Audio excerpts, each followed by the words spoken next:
newly named Indo-Pacific program is Lucas Myers, who grew up in St. Michael, Minnesota, a town many of you I'm sure would know. He's our senior associate for Southeast Asia at the Indo-Pacific program. He did go to school in the MAAC, but a different school in St. John's, although he said he did visit the campus, but went on from there to get his master's at Georgetown's University Security Studies program. And he leads our China Scholars Program, but recently was named a Quad think tank leader and spent an extended period of time in Australia, but he'll be covering all the Quad countries. We also have with us Kayla Orta, who's a senior associate at the Hyundai Motor Korean Foundation Center for Korean History and Public Policy. She's fluent in Korean, I should say, that Lucas has studied Chinese at Macalester. She got her graduate degree at Seoul National in Korea in international studies. And she can tell you about recently having taken a group from the congressional staff to Korea here recently. Xavier Delgado is the research associate at the Canada Institute, and I should say he's fluent in Canadian. But Vancouver is where he's from, which I've only been to 45 countries, but I still consider Vancouver one of the two prettiest cities I've ever seen. He'd worked at the embassy beforehand. He's also a Georgetown University Walsh School of Foreign Service graduate. So we've got three really rock star scholars here today. I'm going to start out by going through just a couple of questions each of them. One about a policy area, and then about a career area. And then we're very anxious to get your insights. And I'm going to start with Kayla, because part of the billing is that we were going to talk about controversies and elections. And of course, many of the people here on the call might be thinking of November in the US. But part of what we do in the Wilson Center is we're focused on the world. So Kayla, you can tell us about the Korean National Assembly elections, which are coming up next week. What are the controversies surrounding those elections, and why should students and professors at St. John's, St. Ben's really be paying attention to that? Yes, happy to do so. And thank you, Mark, for the excellent introduction. And thank you to all for hosting. We're very excited to hear students' questions and talk a little bit more career as well. But to go ahead and get this started and talk more about elections, we are completely right. There are elections happening in the US. Our attention's focused there. But there's actually elections happening all over the globe this year in particular, and especially in the Indo-Pacific. So right now we're in the lead up, or in the final run up to the South Korean legislative election. So this is the equivalent of the South Korean Parliament / Congress, if we think about it in the context a little bit easier to understand. So the presidential elections were 2 years ago, so this is the legislative. And what's been really interesting about the run-up is the amount of new parties that have come into existence seemingly overnight and then to disappear again. And you might think, why is this particularly interesting? You know, political views change. Citizens want to have parties that they can vote for that represent their interest and views, but to have many show up and disappear is not necessarily something that we're familiar with over here on this side. So perhaps I'll talk a little bit about this. And I'll also say, as a shameless plug, we just had an article go live on The Diplomat that goes much more in depth talking about this topic. So please feel free, if you have access, hopefully through university portals, to take a look at that piece. It's also on the Wilson Center webpage. So one of the interesting things here is that South Korea does predominantly have a two-party system with a lot of sub-parties that fall very much within the similar two-party categories. So you have more, right-leaning conservative parties and more liberal-leaning conservative parties as well. And traditionally speaking, the presidency switches between these two parties. South Korea only has a 5-year presidential term with no opportunity to re-enter the presidency. So they have one 5-year shot and that's it. And so we'll see this kind of pendulum swing. What's interesting about this election is that the South Korean president is facing interesting commentary on whether or not his foreign policy has been more of a focus than domestic policy. So we're really seeing a balancing act. And because of this and some disgruntledness about what the two parties and scandals happening within the two parties, you're seeing these new parties come up overnight as people move away from the traditional major parties and attempt to forum opportunities together and have those also end up collapsing under their own scandals. So maybe just as to wrap up about why students should pay attention to this, same thing in the US. South Korea is a flourishing democracy. Domestic support is very important for international engagement. We've seen the South Korea president focusing very strongly abroad. So we can talk about global pivotal state, the idea of bringing South Korea out into the global stage and econ and energy policy, as well as security dynamics. And if there's not a strong domestic hold and a lot of domestic support, this could end up weakening his overall policy. So this is a very interesting time. Please do check out the news. In particular, we're all keeping a close eye on the doctor strikes. So right now there's about 11,000 junior doctors, think residency individuals, who are now boycotting because of a domestic policy handed down from the presidential's office to increase the amount of students, the quota per year. And I'm happy to go into that. It's a bit of a separate conversation, but this is a really interesting time because it will in the end say a little bit more, even though this is legislative elections, think Congress, it is going to say quite a bit about South Korean opinions on the presidential seat. And once again, only 5 years. So this is only 2 years in. So this is going to play an effect on how we see South Korea engaging in the region, with the United States. Think trilateral, where's trilateral going? But there's so much more I can go into. I'll just put another plug. Please read the article if you're interested to go a little bit more in depth. There's plenty of references there to dig a little bit deeper into the topics. And I think I'll hand it back over and make sure we hear from everyone else as well. Happy to go into more detail in the Q&A. Thank you, Kayla. And Kayla mentioned the trilateral, that is between the US, Japan, and South Korea. And Yes. I would say this is amongst the most American-friendly, stronger partner for America president we've had in recent years from South Korea. And part of the very major thing he has done is had the courage to move forward and bring Japan and South Korea closer together, which is vital to have two of our key allies together in Indo-Pacific. But I'm going to ask Lucas to tell us, who works in Indo-Pacific, why is the Indo-Pacific and not having China dominate it so important, and why should students in Minnesota care about the Indo-Pacific? Thank you, Mark, again, and thank you to St. John's, St. Ben's for hosting this. I'm going to put it, so there's a lot of vital interests at play here, and it can get quite complicated. In DC, a lot of times people throw around words like international order and all these things, but at the end of the day, I think dollars and cents is important. And we live in a globalized world, and where events in one place impact places, everywhere else. And the Indo-Pacific is the fastest growing and the most significant economic region for the United States. Last, 2022, the U.S. did over $2 trillion in trade in this region and invested almost $1 trillion in foreign direct investment, so direct investments in the region. It's home to important allies and partners: Japan, South Korea, Taiwan, India, countries in Southeast Asia. All of this means that the U.S. is intimately tied to this region. Even though we're far away, at the end of the day, we are a Pacific power. And I'll even tie it a bit to Minnesota. So Minnesota, as you all are well aware, we grow a lot of soybeans. You look out the window, it's fields and fields of soybeans. But we sell a lot of that to China and other countries in the region. The U.S., is a huge agricultural exporter. So again, there's intimate business ties.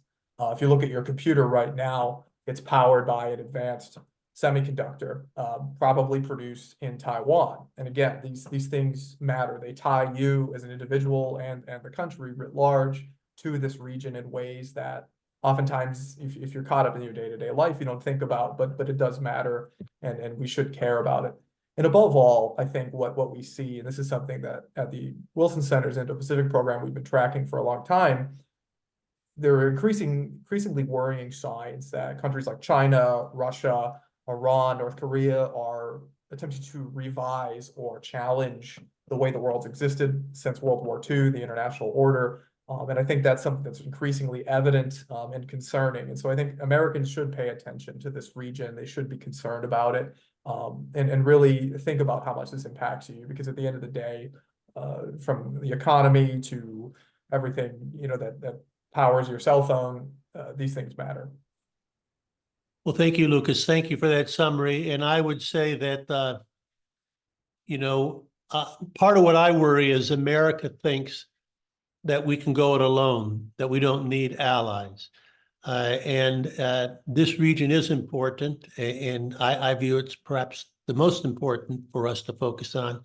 But wherever we go, we need allies, and we have no stronger ally than our neighbor to the north in Canada.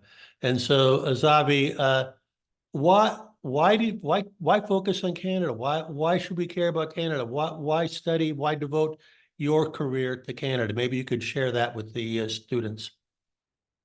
Mark, such a great question. First of all, thank you for having me. Really great pleasure to be here. As both a Canadian and a Canada watcher, I spend most of my time arguing with people about why Canada should matter and why they should pay attention to Canada. So that's a question I get a lot, especially when around the world there's so much going on. In Canada, we like to say that it's a pair of binoculars. When you look from north of the border south, you're looking at a large superpower that's just south of your border. It's your largest trading partner by far, your strongest defense partner. And the US, when it looks the other way, Canada looks very small because there are a million things to worry about worldwide in Eastern Europe, in the Indo-Pacific, in Africa, and South America. But there are a lot of reasons why Canada is important, partially because it's such a reliable ally. I'll throw out a few figures and we can dive in later if anything catches anyone's interest. But in terms of an economic partner, it's the second largest US trade partner behind just Mexico. It's a $1.2 trillion trade relationship. If you think of every day, $2.5 billion in goods crossing, those are supply chains not just for the maple syrup you put on your pancakes, but also for autos, for semiconductors, for softwood lumber, and a lot of key inputs for critical US goods. It's a major security partner. It's a NORAD partner and also a founding member of NATO, which today celebrated its 75th anniversary. And it also helps to jointly manage the longest undefended land border in the world. It's over 5,500 miles. Canada is also a huge energy partner. It's the largest US source for foreign petroleum, about 52% in 2023. But it's also a big partner for the green transition, everything from critical minerals, hydropower, EV batteries, the things that are really going to power that transition often run through Canada. And then in terms of global alliances, it's a great contributor everywhere from the UN to the WTO, the G7 and the G20, but also with smaller initiatives in the Americas for migration, anti-human trafficking and drugs trafficking. And also could be a potential partner in the Indo-Pacific, which Kayla, Lucas, and I talk about frequently at Wilson. And then if you want to look beyond foreign policy, we are huge contributors, as you probably all know, to sports. 42.6% of NHL players come from Canada, although we take them back every 4 years so we can win gold at the Olympics. And culturally, a lot of homogeneity between Canada and the States. If you saw Barbie over the summer, you can thank your colleagues north of the border for two of the lead Kens in the movie. That's Ryan Gosling and Simu Liu. So really, Mark, any way you cut it, Canada is relevant to the United States, both within the realm of foreign policy and outside of it. Well, I was going to add in a comment about hockey players if you hadn't mentioned them. Early in my life, I audited the Minnesota North Stars, and my son, who was down in Dallas, wore a North Stars to remind Dallas where they came from. And they told me that in NHL at that time, over half the players were from Canada, and of the Americans, over half of them were from Minnesota. So Minnesota remains the state of hockey. Let's maybe turn it to a career focus. Kayla, you clearly had an immersion experience there in Korea, which I'm sure was an adjustment, but also learned a lot. If you want to pursue a career in foreign affairs, which I encourage everyone to consider if it strikes their fancy, how does language and cultural knowledge play into your analysis? Yes, no, I love this question, and I'm really glad we're going to dig into it a little bit. So maybe I'll back up a tiny bit first and then go into a little bit of why and how and what ways it can be helpful and important. So first off, whenever I do these career panels and I talk to NextGen or help guide NextGen through their DC experience, I really encourage people to find a spark. And that can be a spark within IR, that can be a spark in a different space in IR international relations, or it could be a different space that you bring into a foreign policy analyst. And so for some people, that spark might be trade and commerce, that spark might be maybe sports and diplomacy. And in my case, for me, the spark was language. So I really came into this field coming from a background. There was a brief time in my experience where I thought I would be a linguist by trade, and then transferred over into the international studies, and I couldn't, I never went back fully. But I really encourage language because it brings you closer to your research space and to the people who matter in the region. So oftentimes when we sit on this side of the globe, we have a tendency to think about and pontificate about what it is in other spaces. And there's a bit of a distance that occurs not only geographically, but also culturally and linguistically. And by having some language skills, even if it's enough to be able to say hello and thank you while you're in the region, a lot of places really see that as an effort that you're making to connect. And when you connect, that opens doors and opportunities to learn deeper than just what you can read in a book.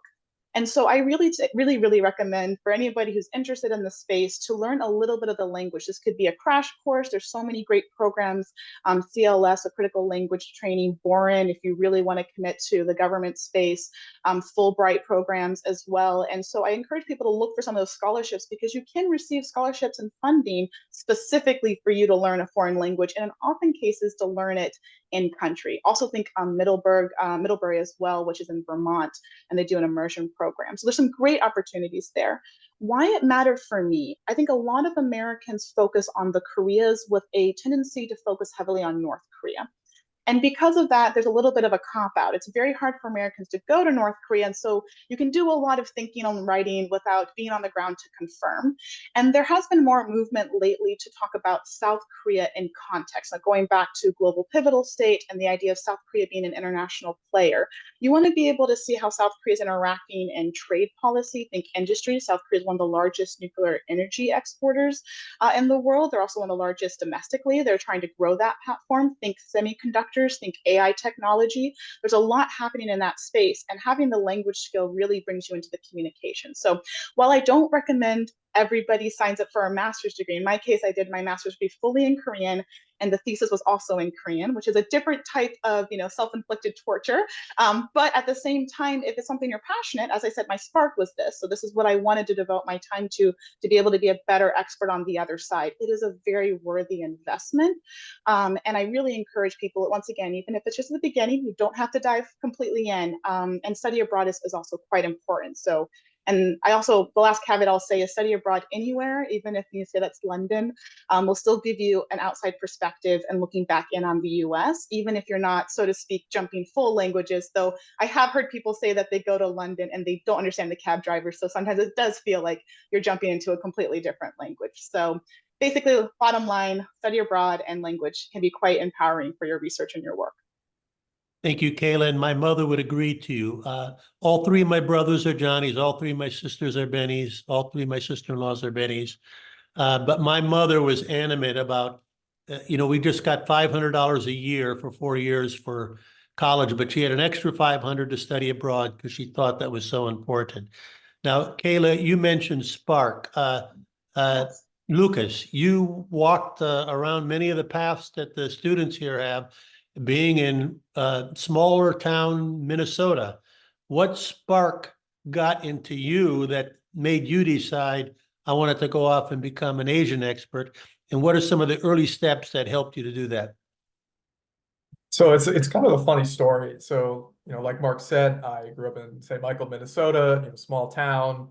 I was kind of a small town boy. I played football, fishing, all that good stuff. But when it came to high school, my public high school, St. Michael Albertville High School, offered 2 languages, Spanish or Mandarin Chinese. And by luck, this public high school had this Mandarin Chinese program. And I was always really interested in history. I voraciously read through history as a kid all the time, thought it was fascinating. I said, you know what, let's do Chinese. That sounds like a useful thing. And so I dove in. And thank you to my teacher at the time, Mrs. Wong. It was just a fantastic experience. And I knew from there that that was what I wanted to focus on.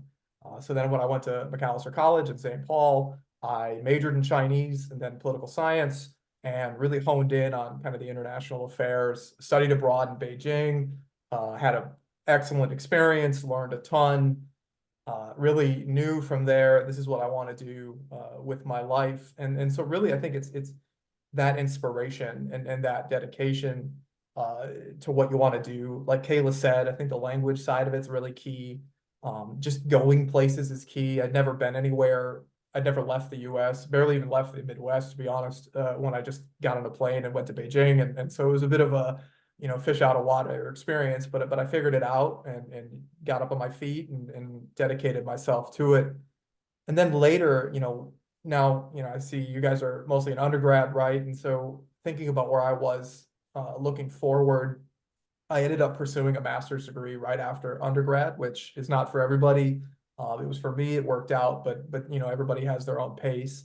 But one thing I would say is that the foreign policy career path can be kind of difficult, unclear at times, you know, what your next step is. But don't lose that spark, don't lose that drive. I still love history. I read history every time I'm on a plane. I still love to, you know, learn more about China and Chinese language, and that really does still drive me. And so I think you have to have a passion, and it has to be something that drives you and makes you interested. And so I think that's what I would say is just really, one, stick to it and keep going even if it's hard, and then two, really focus in on what drives you. And I've always viewed the world as sort of a million-piece puzzle. Part of the interesting thing that you experience when you go through the paths that you're hearing about is you put in more of those puzzles, and it's also interesting. And if you really want to be part of the most exclusive 1% of the world, have a worldview, not just an American view or a view of your state. You know, you're part of that group, can talk about the last 2 or 3 presidents in Indonesia and whether this current one is going to put a democracy off the rails. We have those conversations amongst the Wilson Center, and it's a great place to be. But again, Canada is a great place to be as well, and a key participant in this with the U.S. around the world. So, Xavier, what was your spark? What got you going, and what are some of the early steps that helped? It's funny, Mark. So my parents were born in the Philippines and they fled during the dictatorship, but they maintained a lot of that Filipino culture. So in a way, I feel like I grew up with this international mindset. So much so that when I graduated high school in 2017, I actually wanted to leave Canada. I thought, you know, the world is so large. I want to go somewhere where the world is running through it, and that happened to be Washington, D.C. When I left Vancouver, I thought I was really leaving behind the world of Canadian policy. I wanted to focus on really big international issues, the hot tickets at the time, you know, the usual suspects. But when I got to undergrad at Georgetown, I just over time started to miss it. Canada and North America weren't coming up in the classroom discussions. And part of me just ached for some sort of engagement on Canada and making Canada relevant and talking about why it is relevant. And so that was the spark. Is I left it and I didn't think that I would come back to it, but over time my interest just gravitated in that direction. I got really interested in economics, so the trade part of it became really interesting to me. I took a lot of courses on national security and foreign policies, so the security and defense aspect of the alliance became relevant and interesting to me. So if I had to give a piece of advice, I'd say be open-minded. You might think that your career is heading in one direction or that your interests are aligned in one way.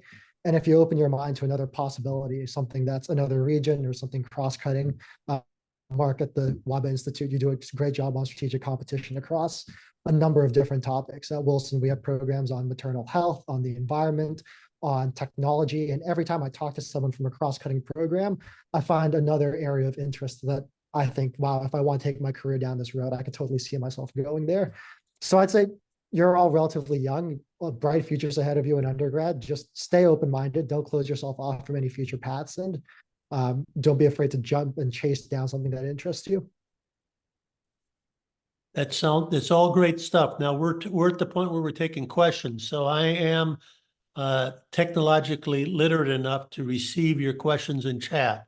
So please do put forth your questions in chat. It makes a difference. As we're waiting for those questions to come in, I'll just give a shameless plug for the Kennedy Institute that Xavier's a part of, because in your life, if you focus to be first, unique and different in the skill sets that you bring, you'll be succeeding. And the Canada Institute, if I'm correct, is the only Canada Institute in Washington. So if you get somebody from Canada wants to connect with Washington, we're the place to be. But we're also amongst the leaders with any other region in the world. And so you'll constantly be having heads of state, ministers from all over the world going through our halls. So the world is open to you. If you have a foreign policy question or if you have a career question, we encourage you to submit it. It's always, you're always waiting for that first one to get it started, but we really want to hear your questions and be responsive to how we can help you understand the world and understand what path you might take in a foreign affairs career. And Mark, Mark, while while they're the coming questions- in, oh, Yeah, oh, sorry, Or- Kayla, you can go ahead. no, I was going to say something you said, Xavier, I think was really important. So I wanted to go back and two finger there, and I think some questions are coming in. But your point about finding something and kind of being open to possibilities, one of the things I find people do is you're writing these term papers every semester, and you're writing here, and you might, submit that and move on. But oftentimes, if you go back and take a look at some of those projects that you're working on in the academic space, you might see a thread of consistency that you didn't realize was there. So in my case, I did a lot on nuclear diplomacy, but then I also started finding myself writing nuclear energy. And then because I had that in mind, and I noticed that there was a program happening down in Daejeon, so it's at the Science and Technology Hub of Korea, opportunity to be a graduate fellow specifically on nuclear security and energy.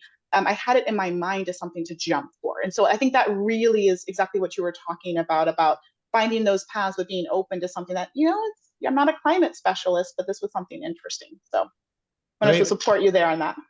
Thank you. And the first question that comes to you, Kayla, and during my time at St. John, St. Ben's, we were #2 behind the University of Minnesota, going to the medical school at University of Minnesota. So medical is very important to the campuses.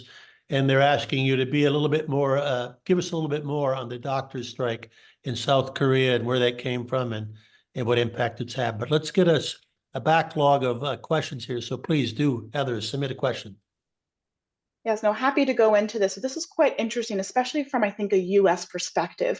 So this really started when there was conversation at the presidential office level that they would be enlarging the quota for annual student acceptance rate on student medical entrances to medical universities and institutions. So what this really means is that at the end of the exam, instead of taking just the top perfect scores at a certain number, at the time it was 3,058, they were going to take more people. You might think that's great. South Korea's coming out of, just like the rest of us, out of a pandemic. There's been a lot of burnout, a lot of stress. We want to have new energy. We want to be expanding this. In many ways, the South Korean government was putting this forth as we're going to improve sectors that are often neglected and that require more talent pipeline to flow into it. But there was a very strong pushback. And now this is not the first time something like this has happened. And so it really comes down to the unique environment that's in South Korea when it comes to competitive education spaces. So South Korea is highly, highly, highly competitive. They actually call it education fever, 교육열. And it's the idea that you go in starting in middle school and you're already prepping basically for university. You're doing what's called shadow education, which also happens in Japan, which means you go to school from the normal period, and then after school, you immediately go to a prep school. And you're there from anywhere to 3 to 5 hours. You get home, you do your homework, and then you restart the next day. It's highly encouraged, and you see a lot of parents and families committing money and time to encourage this. So when you finally go to take that medical entrance exam, your whole life from middle school is geared toward that, and it's already competitive. So by expanding the pool, the argument to students, from students' perspective, is that you're cheapening our accomplishments. So instead, we were fighting for this position to be one of 3,000, and they increased the rate not by 50, not by 100. They're talking about increasing their rate by 2,000 more students per year. So that's now almost a 50-50 increase, right? It's quite large. So this was quite shocking in the fall when that came out. And so what we've been seeing is a lot of student walkout, student protest, and on their perspective and their side, they're saying you're going to flood the system with a bunch of people who maybe aren't as qualified, who can't get the one-on-one support because the institutions have not been used to having this type of influx. And they also say that there's no guarantee that once the students do graduate, they'll go into the areas that they're needed. They're not going to necessarily be pediatricians or work in the ER. They're probably going to want to go to high-paying spaces like plastic surgery, because Korea is one of the largest plastic surgery hubs in the world. That's where the jobs, that's where it's highest pay. And so on their side, we have right now a skirmish, and you can really say an impasse between the South Korean government pushing a policy that they see as important for domestics, and South Korean students and doctors saying that there needs to be more consideration. It's already a stressful work environment as it is. Thank you for the question. Well, thank you for the response. It was very helpful. Thank you. And, interestingly, you learn there's more than one way to solve any issue. And so it's always good to see how other people do it. I guess our next question comes in, when looking at elections in the US, does studying and examining foreign affairs help make assumptions as to what could happen with our country? And I'll just say that if you had a global view you would see that on a bipartisan basis, we are doing everything wrong if we want America to have a positive future in the world with our inward turn, our protectionism, and our thinking that somehow we don't need allies or we don't need to be as strong with them. So that's one answer to you, but who wants to posit another answer? Any of the three of you want to pipe in on that one? I can take a stab at it. Yeah. I think yes, in the sense that the actions of other countries around the world consistently impact the United States at home. And I'll give you an example from Canada, which is that tariffs on softwood lumber, on steel and aluminum in recent years have actually largely been carried, or the impact has been mostly felt on American manufacturers and the American working class.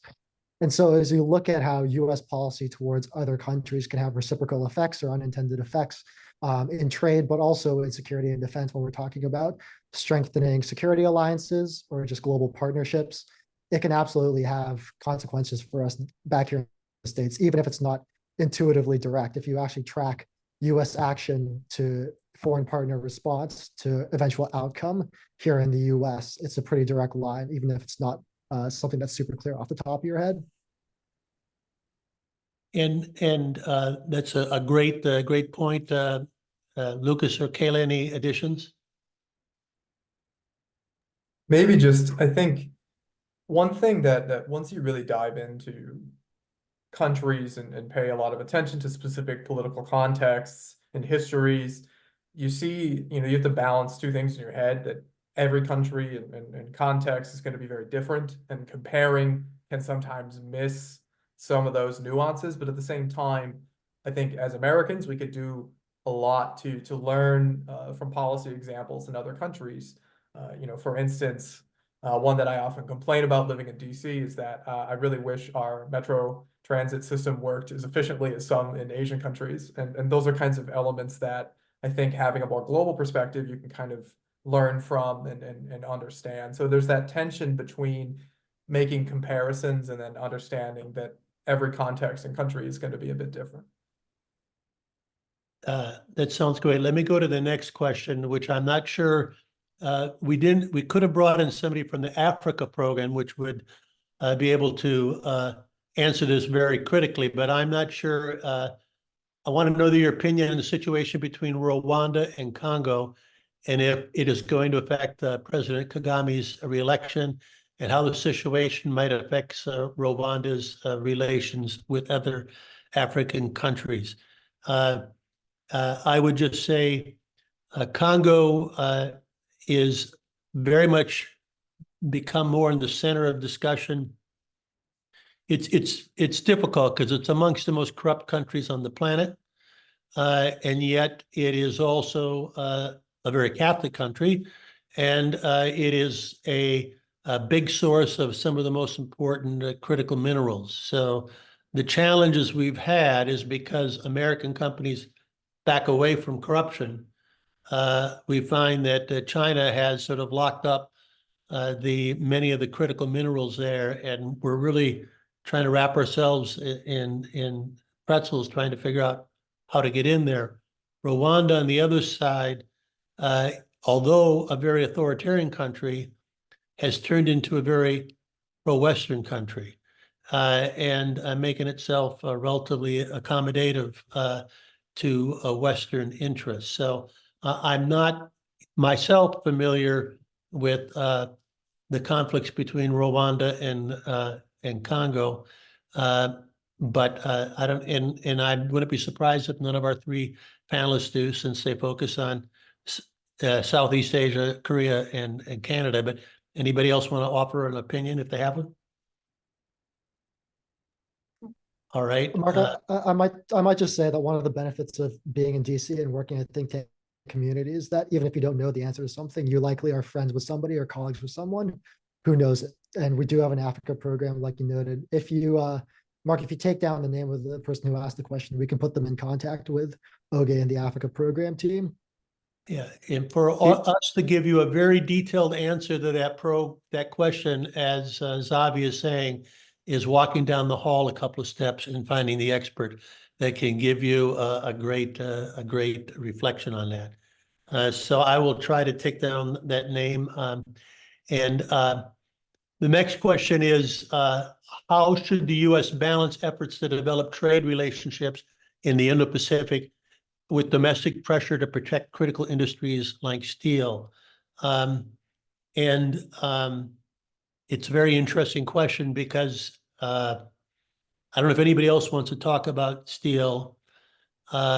Interesting, when I was in Congress, one of the leaders said, I'd rather deal with abortion policy than deal with dairy policy. You could say the same thing about steel. But amongst the areas where America hurts itself the most is in steel. Protecting steel production industry that hurts because there's 40 workers for every that bend metal for every one worker that makes metal. And so our protectionist measure to protect those one that make metal has always proven to be detrimental to the country as a whole. And when we talk about it as a critical industry, I would just say a couple of thoughts. Number one, if we have a glut of steel around the world, the idea that we'd ever be short of not being able to find steel seems fanciful. That would be one thing I would say. And secondly, from a security perspective, most of what we're going to need to do from a security is going to be more digital than made out of steel. So right now, the key international one, and Lucas, you may or may not be able to comment on this, is that Japan's steel company has agreed to buy U.S. steel for a higher price than an American company. They would bring in more technology than we have in America. They would bring in more efficiencies we have in America. They've agreed to protect all the steel jobs, but not letting them come in is both highly protectionist to America. What does it say to arguably our most important ally? And also, it is not going to advance the steel industry. So if the steel industry is important to America, having it advance as it would be with the purchase seems to me to be a logical point. But I don't know if either Lucas or Kayla has a view on this sort of tussle that's going on right now in a main stage topic in Asian American relations. So I can sort of relate, on this issue of, protectionism on one hand and trade on the other. I think as the U.S. has turned towards the Indo-Pacific in particular, but broadly, this is an issue writ large. There's a bit of a tension we're in a changing, dynamic in Washington about trade and engagement. On one hand, I can speak on the Southeast Asia side or the Indo-Pacific side. The U.S. needs to trade with allies and partners, especially in order to remain engaged in the region. There's business opportunities here. But at the same time, and additionally too, if we don't do this, those trading partners will go to other places such as China, right? And yet the appetite in the U.S. political space is a lot less friendly to a more assertive trade policy in the United States. And you've seen this turn towards a bit more protectionism. And that hurts our relations in certain countries in Southeast Asia that say want market access to the United States. And so there's a bit of this strategic question here about how much can we protect our own industry versus how much can we open it up to trade. And this is a constant battle. In Southeast Asia, there's been floated in recent years limited free trade agreements, for instance, and that has proven somewhat controversial and unable to get over the finish line.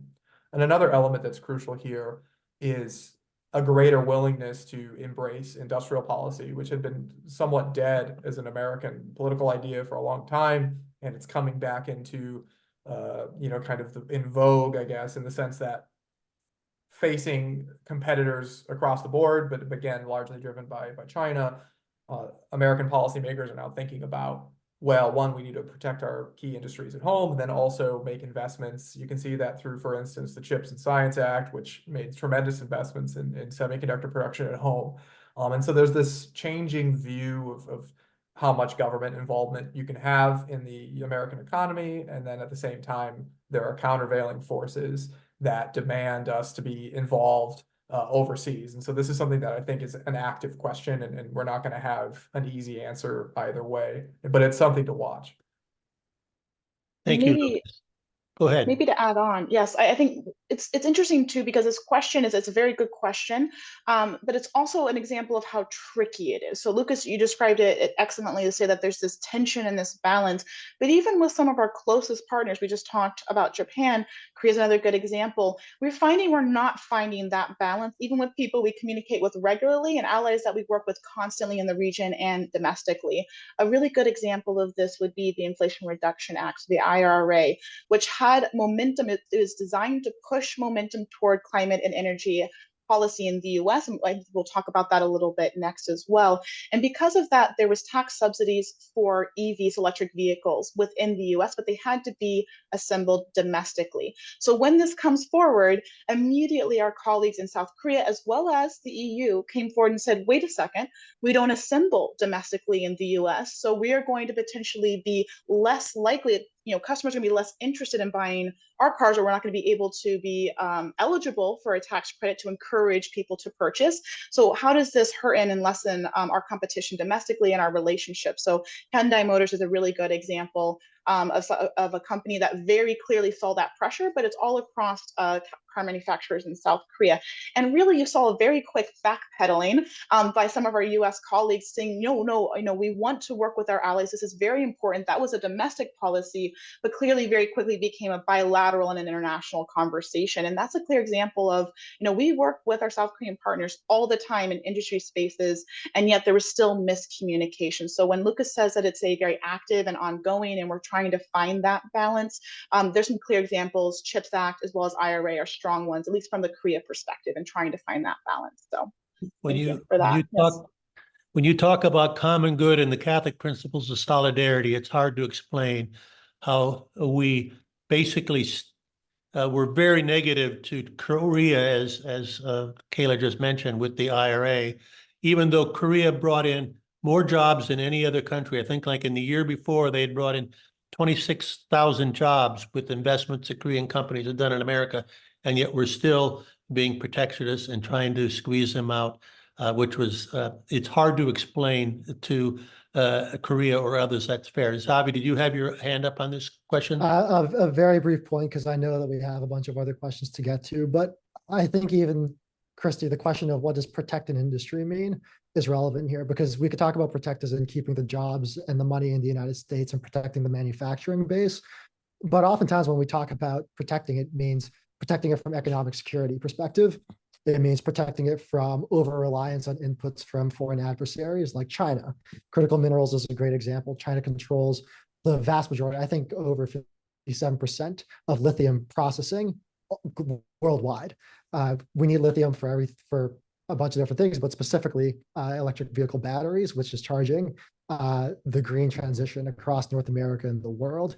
I'll just note on Kayla's point, talking about the value of alliance, and when we think about economic security, the answer really is shoring your production and reliance to partners that you can trust, whether it be South Korea or Japan or North America, Canada and Mexico. And part of that was that this EV tax credit with the domestic requirement actually also includes Canada and Mexico as part of USMCA. So there's a recognition in the United States that you need to get by with a little help from your friends every now and again when it comes to protecting your industries, critical minerals, steel, and a bunch of other ones across the US economy. So we have 3 questions left in just about 10 minutes. 2 of the questions are dedicated to Lucas and Xavier.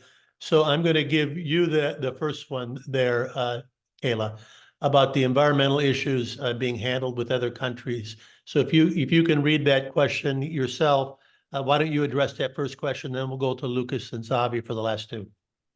Excellent. No, I'm very happy to do this one. And actually that worked out quite perfectly. So maybe something to add here, I did mention a little bit about nuclear energy earlier. So for all of us watching COP28, there was a very key decision made by several dozen countries coming together to say that there will be a massive expansion of nuclear energy development with the hopes of reducing carbon dependency across the globe. So there was a lot that included Korea, that included Japan, the US. What's interesting, I think, here is that marks a very serious turn and change since Fukushima. So a lot of us who work in the nuclear energy policy as well as security, and we talk about nuclear being a double-edged sword. So you have the potential for good in energy sectors, and you have the potential for security implications on the weapons sector as well. And so what's interesting about this conversation is it really shows a reversal or a resurgence of nuclear at the forefront of conversations on climate and environment. What's been most fascinating to see, though, is that the argument, the narrative really is that we need to take action, and we have countries and we have industry that are familiar with this space. We can work this, we can move it out. But nuclear energy is really something that is as much as half a century investment and project, depending on the country and the project that's being done. This is not something you do overnight. You don't erect a couple of offshore windmills and set off and go from there. This is something that takes decades of investment and process to make real. And so I think what's interesting is we're seeing this resurgence, we're seeing collaboration, but there's questions from the community about how fast this can happen when it comes to the Paris agreements deadlines and what that means. What I hope to see, and I am very curious as we move forward with this, is the voices that do support a more balanced renewable energy conversation. So meaning talking solar, talking wind, that they're still included in the conversations, because at the same time, we should not be putting our eggs in one basket. We should be leveraging the technologies and experience across countries and industries to move it forward. Otherwise, we have no hope of actually staying below the increase of 1 degree Celsius. And so this is a conversation that I find very interesting. This is also a new development. There was a period of what they call the nuclear renaissance that happened right before Fukushima. So we saw the globe going that direction. Then we saw the accident for the Daiichi nuclear plant, and we saw that just crash down and a lot of nuclear stop all over the world. And now it seems that we're back in a resurgence, but we're so close to that timeline and that deadline that we need to see people moving forward and countries moving forward with wind and solar as well. So I really appreciate this question. Thank you for that, Teresa. And I look forward to hearing from colleagues for the last ones. I would say that on all these topics, we could spend an hour or a day talking about each of them, just the four of us. But Lucas, you're on deck talking about China. Yeah, thank you. So really, I mean, I could go, like Mark said, all day on this topic. I mean, there's a lot of facets. And I would say the structural reasons for why U.S.-China relations have deteriorated in the last 10 years or so is more so, it's not even just the economics of it. I mean, I think it's largely the PRC ambitions to assert regional dominance in the Indo-Pacific and overturn the international rules-based order. So there's a lot of aspects to this that drive it. And I think as policymakers in DC have begun to recognize that there are many vital national interests, the US and China find themselves on opposing ends, that the relationship has gotten more competitive. I would say that the conversation on how the US should pursue foreign policy has shifted dramatically. And I would say starting really in 2017, you see this embrace of what many call great power competition. Mark heads up our strategic competition outfit at the Wilson Center. And really what this is I would say that vis-a-vis China, the US has decided essentially that going forward, they're our biggest competitor. They pose serious strategic risks to US interests on a variety of fronts, not just the economic, but also national security, cyber, I mean, pretty much every domain. And how we manage that relationship is going to be the biggest US foreign policy challenge going forward. And so I would say that right now there are two kind of approaches to China, and they're both competitive. And I'll use a sort of cheesy Minnesota metaphor, right? There's essentially one camp is going on the highway on I-94 West, and you can go 75, 80 miles an hour. And then the others are driving on the country roads, and you're still going about 50 miles an hour. The difference is in degrees. They're both competing with China. They're both moving at high speed to protect US economic security and shore up, say, military deterrence in the Indo-Pacific. But really what we're seeing now is a fundamental shift that we're going to be competing with China. And we're thinking in decades. I mean, people in DC talk about this being a challenge as a pacing threat for essentially the foreseeable future. That's great. Thank you, Lucas. Zabi, on the question directed towards you. Emmett, thanks for the question. It's the funny thing about Canadian elections, and it's part of the parliamentary system is that the election could take place in October 2025. It could also take place any month before that if there's a vote of no confidence or if the prime minister feels like he's at his best shot of winning the next election if he calls it at that moment. So keep an eye out, yes, for 2025, but also keep an eye out on the trends in the polling before that. For polling, I'll give a plug to our global fellow, Nick Nanos. Nanos Data does a really good job with Canadian electoral polling.